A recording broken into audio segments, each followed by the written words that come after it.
অনেকদিন ধরেই বাড়িতে ডাল সবজি শাক পাতা রান্না করছি, মাছটা তেমন রান্না করছি না। তবে আজকে ভাবলাম যে একটু মাছের ঝোল ভাত রান্না করি। শীত তো প্রায় চলে গেছে, তো পরিবেশটাও কেমন শুকা শুকা। খুকিকে বললাম চল যাই বাজারে যাই, একটা তরতাজা মাছ নিয়ে আসি, ওটা ঝোল ভাত রান্না করে দেই। তো মাছও আনছি, খালি মাছের জন্য আজকে বাজারে গেছি। ঘরে মোটামুটি সব ছিলই, তাও আনলাম আলু, কাঁচা লঙ্কা, ধনেপাতা। বাজারে গেলে তো ধনেপাতা লাগে, আর ধনেপাতা আনারও একটা বিশেষ কারণ আছে। গেছি একটু বড় সড়ো মাছ আনতে, এর মধ্যে আবার কিছু গুঁড়া মাছও নিয়ে আসছি। গুঁড়া মাছের তো ধনেপাতা লাগেই। তো বড় সড়ো মাছও অতটা বড় না, 650 গ্রামের একটা রুই মাছ নিয়ে এলাম, একদম তাজা। আজকে একটু বাজারে গেছি বেলা করে, তো এমন সময় মাছটা ওই যে কানকো ছেড়ে দিছে জলের মধ্যে, তো তাজা মাছগুলো ভিজিয়ে রাখে, সকালবেলা তরতাজা থাকে। এখন জানলাম অতটা লাভ হয় নাই, তবে তরতাজা মাছ।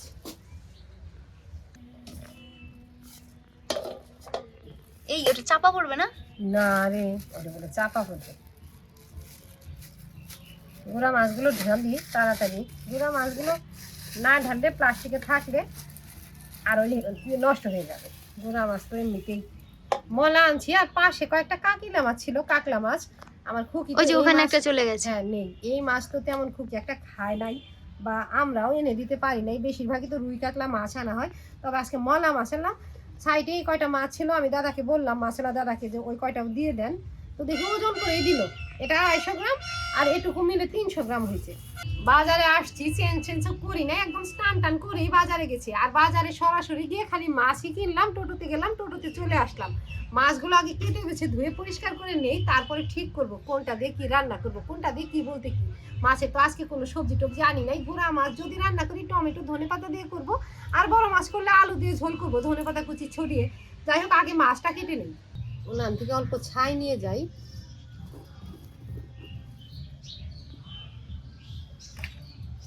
ছাইয়ের মধ্যেও কয়লা, ওই কেনা লাকড়ি দিয়ে জাল দেওয়া হয়। পাতা টাতা দিয়ে আগে যে আমাদের বাড়িতে জাল দিত, এতটা কয়লা হতো না, ছাই ছাই হতো। যদিও রোদ, তারপরেও না একটা শান্তি শান্তি পরিবেশ আছে। ক্ষণে একদম রোদ উঠে, আবার একটু শান্তি পড়ে যায়, রোদটা হালকা হয়ে যায়। বাইরে বসেই মাছ কাটবো। ছাই মাছ নিয়ে এলাম। খুকি যাতে এক বালতি জল এনে রাখ, মাছের মধ্যে জল ছিটিয়ে দিতে হবে, নাহলে যে মাছ শুকনা শুকনা হয়ে যাবে। একটু করে জলের ছিটা দিয়ে নেবো। যে মাছ আলারা যেমন করে মাছ কাটে না, মাঝে মাঝে মাছ কাটে, মাছ বিক্রি করে, মাঝে মাঝে জলের ছিট দেয়। যা নিয়ে আয়, এক বালতি জল নিয়ে আয়। এখানে বসেই মাছটা কাটি। ছাই ঢেলে দিলাম, এর মধ্যেও জল ঢেলে দিই। আঁশগুলো খুব সহজে তাড়াতাড়ি উঠে যাবে। এর মধ্যেও একটু ছিটিয়ে দিয়ে রাখি। কি যে সুবিধা, বাড়ির সামনে খোলা জায়গা থাকলে এখানে মাছ কাটবো, আঁশ ফেলানোর জন্য কিছু পাততেও হবে না। আঁশ পড়বে, এক বালতি জল দিয়ে ধুয়ে দেব।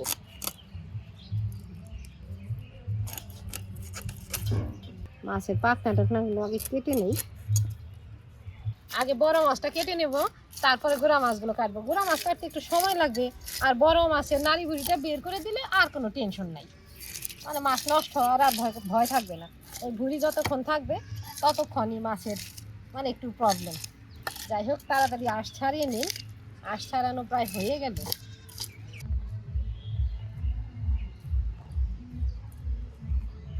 একবার ধুয়ে নিলাম, খালি ছাইটা ছাড়িয়ে নিলাম, তারপর তো কেটে আবার ধুতেই হবে।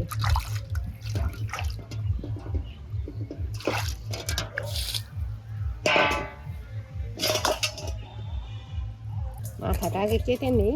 আজকে তো আর গাদা পেটি আলাদা করব না, যে ছোট মাছ গাদা পেটি আলাদা করতে হবে না।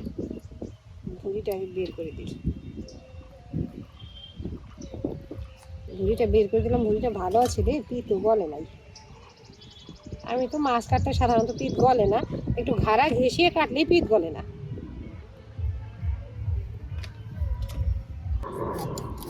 ঘাড়ার পিস একটু পাতলা করবো, এটা করলাম। এখন পিসগুলো সমতল দেখব। লেজা থেকে আরেকটা বের করি, লেজা একটু ছোটই হবে মোটামুটি। মাথাটাও পরিষ্কার করি। মাথা পরিষ্কার বলতে কান কোটা এভাবে কাটবো, ভিতরে ফুল কাটা বের করে দেবো। মাথা বড় থাকলে মাছ বরাবর কেটে 2 টুকরা করি। আজকের মাছ ছোট, আর 2 টুকরা করতে হবে না, আর করা যাবে না, একাই খাওয়া যাবে। খুকি খাবে? আমি মাথা খাই না। হ্যাঁ, খুকি লেজা খায়। এই তো। আর এটা একটু ফেলে দেবো, এই ভিতরে একটু নোংরা থাকে। যাই হোক, এই তো হয়েছে। বড় মাছটা কেটে খুকিকে বললাম ঘরে রেখে আয়, আগে গুঁড়া মাছগুলো কেটে নিই, তারপরে একসাথে পরিষ্কার করে ধুয়ে নেব। এখানে রোদের মধ্যে রাখলে শুকিয়ে যাবে। খুকি নিয়ে ঘরে রেখে আসলো, এখন আমি গুঁড়া মাছগুলো কেটে নিচ্ছি।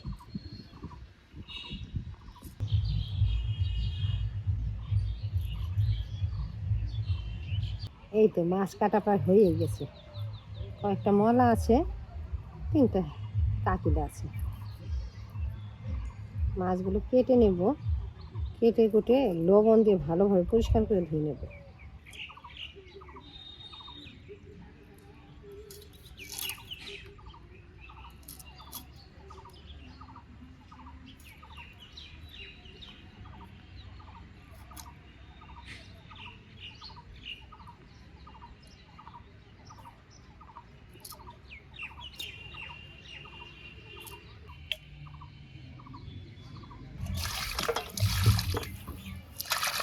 আগে কয়েকবার এমনি জলে ধুয়ে নিই, তারপরে লবণ দিয়ে ধুবো।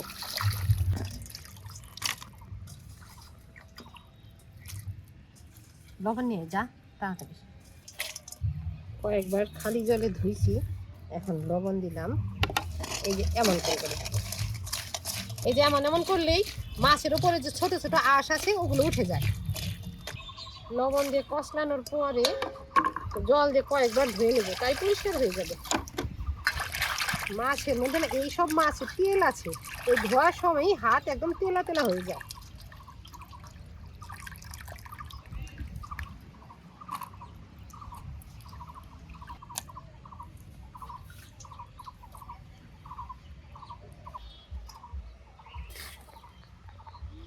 গুঁড়া মাছ ধুয়ে বড় মাছের পিসগুলো ধুয়ে নিচ্ছি। আজকে যে কয় পিস রান্না করবো ওই মাছ থেকে 2-3 পিস রেখে দিচ্ছি, যাতে কালকের দিনটাও চলে যায়।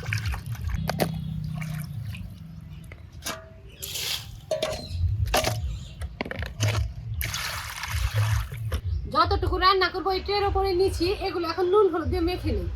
হলুদ গুঁড়ো, মাছগুলো নুন হলুদ দিয়ে মেখে নিলেই শান্তি। হলুদ গুঁড়ো ছড়িয়ে দিলাম, এখন ওপরে নুন দেব। গুঁড়া মাছের মধ্যে নুন দিলাম, বড় মাছের উপরেও দিলাম। মাছের মধ্যে ভালোভাবে নুন হলুদ ভরিয়ে দিয়ে রাখি। সব কিছু রেডি করে তারপর রান্না শুরু করবো। রেডি বলতে মাছ তো কাটা বাছা ধোয়া হয়েই গেছে, এখন খালি মশলা বেটে রান্না শুরু করব। উনানটা জ্বালিয়ে নিব। গুঁড়া মাছগুলো হাতে মেখে রাখলাম।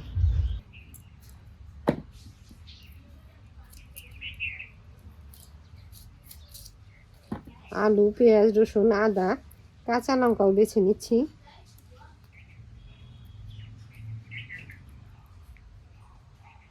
গুঁড়া মাছে একটু ঝাল দিলে ভালো লাগবে, কাঁচা লঙ্কাগুলো চিড়ে দিব। বড় মাছে পাকা টমেটো দেবো, আর গুঁড়া মাছে কাঁচা 2টা দিব। সব কিছু বেছে টেছে উনান জ্বালিয়ে নিলাম। এখন উনানে কড়াইটা বসাই, মাছ ভাজবো আর ওদিকে মশলাটা বেটে নেব। জল ঢেলে দিলাম, এখন মশলাটা ফটাফট বেটে নিই। পাকা পাকা তুলিস? পাকা দেখেই তুলছি।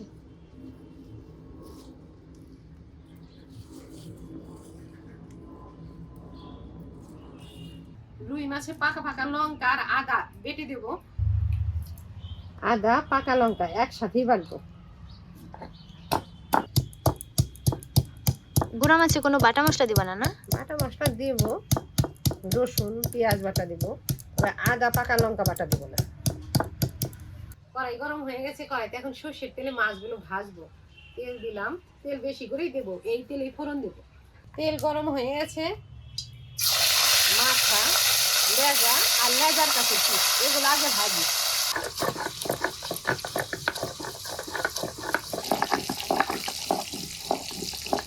একটা পেঁয়াজও নিলাম, একসাথে বেটে রাখি। এটা রুই মাছ রান্নাতে মশলাটা দেবো।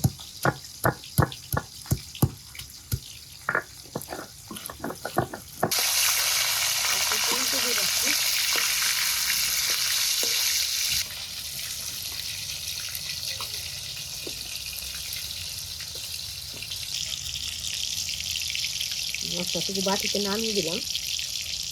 গুঁড়া মাছের মশলাটুকু এখন বেটে নিই, কাঁচা লঙ্কা, রসুন, পেঁয়াজ। এই তো মশলা বাটাবাটি হয়ে গেছে, এইটুকু আলাদাভাবে নামালাম।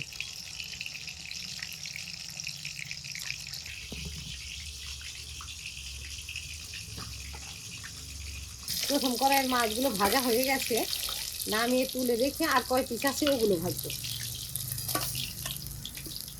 একবারেও ভাজা যেত, তবে যদি ভেঙে যায় পাতলা পাতলা পিস।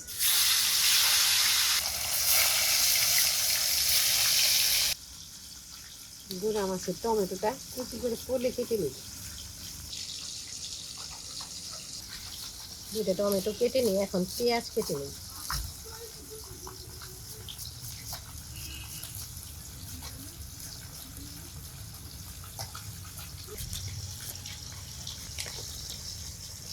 এই মাছগুলো ভাজা হয়ে গেছে, নামিয়ে নিলাম। আজকে আর আলু ভাজবো না, এই তেলে ফোড়ন দিয়ে দেবো। ফোড়নের উপরে আলুগুলো ভাজা ভাজা করে নেব। ফোড়ন দিব খালি জিরে, ওটা জিরেটা একটু লাল লাল করে ভেজে নিলাম। এখন আলু দেব।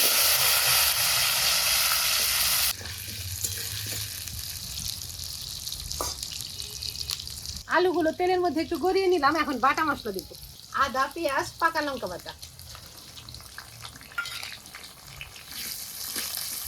হলুদ গুঁড়ো, স্বাদ মতো নুন,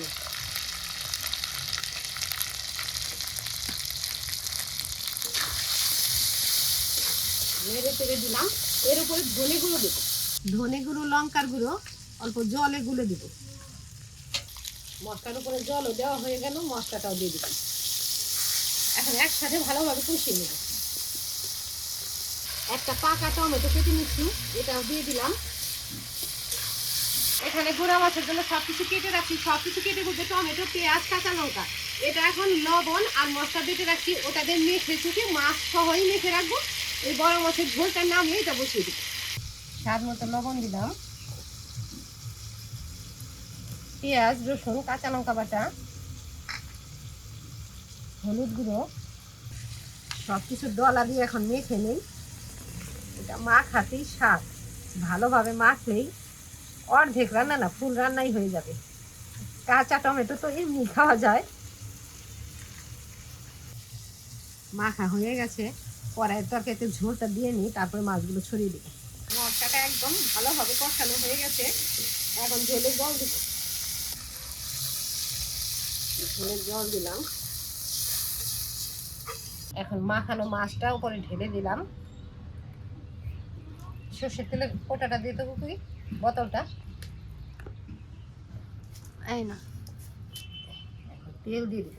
এটার মধ্যে আর লঙ্কার গুঁড়া দিব না, কাঁচা লঙ্কা বেটে দিছি, কাঁচা লঙ্কা চিড়ে দিছি, তেলও দিয়ে দিলাম।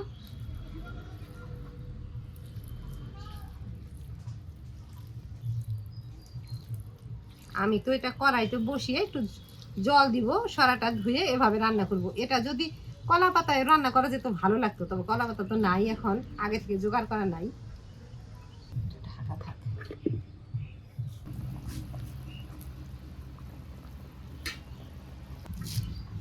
ধনে পাতাগুলো খুবই বেছে দিচ্ছে, আমি পরিষ্কার করে ধুয়ে একদম শাকের মতো করে পলে নিচ্ছি। এখান থেকে এই যে মাছের ঝোলেও দেবো, আর একটু বেশি করে দেবো চচ্চড়িতে। চচ্চড়ি না তো, এটা যে মলা মাছগুলো যে মেখে রাখলাম ওর মধ্যে। ঝোল বলক এসে গেছে, নতুন আলু, তাও দেখি আলু প্রায় গলেই গেছে। আর একটু মাছের সাথে জাল হবে, এটুকু গলে যাবে, তাও একটু দেখে নিই। এই তো গলে গেছে, পুরোটা একবারেই ঢেলে দিই।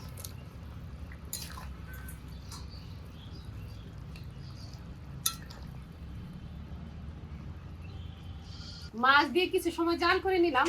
এখন ভাজা জিরে গুঁড়ো ছড়িয়ে দিলাম। নেড়ে চেড়ে মিশিয়ে দিয়ে ধনে পাতাও দিয়ে দিবে। ধনে পাতা,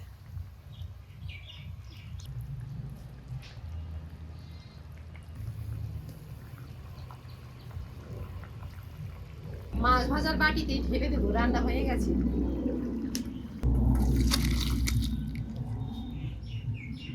কড়াই আর ধুবো না, এই কড়াইতেই বসাবো। কড়াইটা উনানে বসালাম, মাছ তো মেখে চুখে ঢেকে রাখছি, কড়াইয়ের উপরে দিলাম। সরাটা ধুয়ে অল্প জল দেবো, ধনে পাতা কুচি ছড়িয়ে দেবো। একটু জল দিলাম, ধনে পাতা কুচিটা একবারে ছড়িয়ে দিই। এটা পরে ছড়ালেও হতো, কিন্তু পরের আর কোনো কারবার রাখবো না। ঢেকে ঢুকে বসিয়ে রাখবো গরম উনানে। এখন এই মাটির সরা দিয়ে চাপা দিয়ে ঢেকে দেবো। সরাটা আর একটু বড় হলে ভালো হতো। যাই হোক, যেটা আছে ওটাতেই দিলাম। খুন্তি দিয়ে ভিতর দিয়ে তারপরে খুলতে হবে।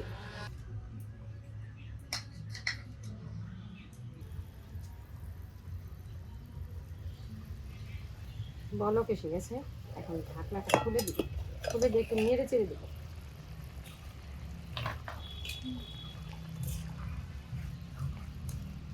এখন আর ঢেকে দেবো না, এভাবে উনানে বসিয়ে রাখবো। মাছ, টমেটো, সবজি, মশলা সব তো সেদ্ধ হয়েই গেছে। এখন খালি ঝোলটা শুকিয়ে যাবে। আর যদি ঢেকে দেই তবে তো ঝোল শুকাবে না, একদম গলা গলা হয়ে যাবে।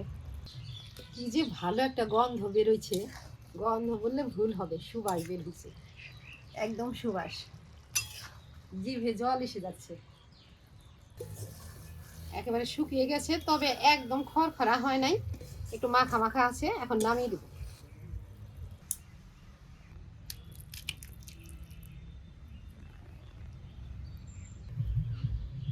এটা কার ওটা কার?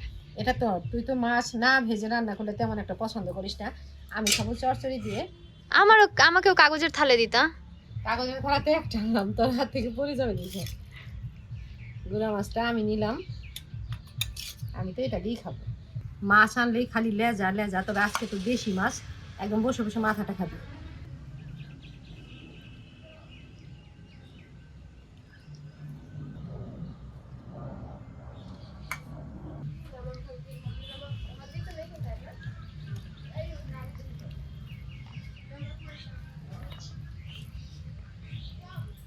মাছ আর বাঁচতে হবে না।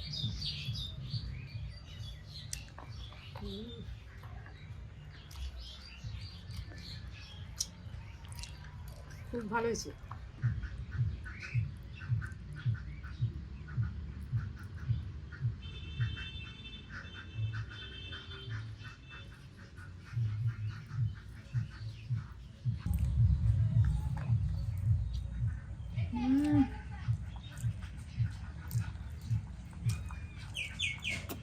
ভালো হয়েছে। ওই যে বাজারে গেছে, এসে রান্না করলাম, দেরি হয়ে গেছে, খিদেও পাইছে তো, মানে এখন যা মুখে দেবে তাই ভালো লাগবে। ঝোলটাও খুব ভালো হয়েছে, তুমি একবার খেয়ে দেখো। খাবো নি, আমার কাছে গুড়া মাছই ভালো।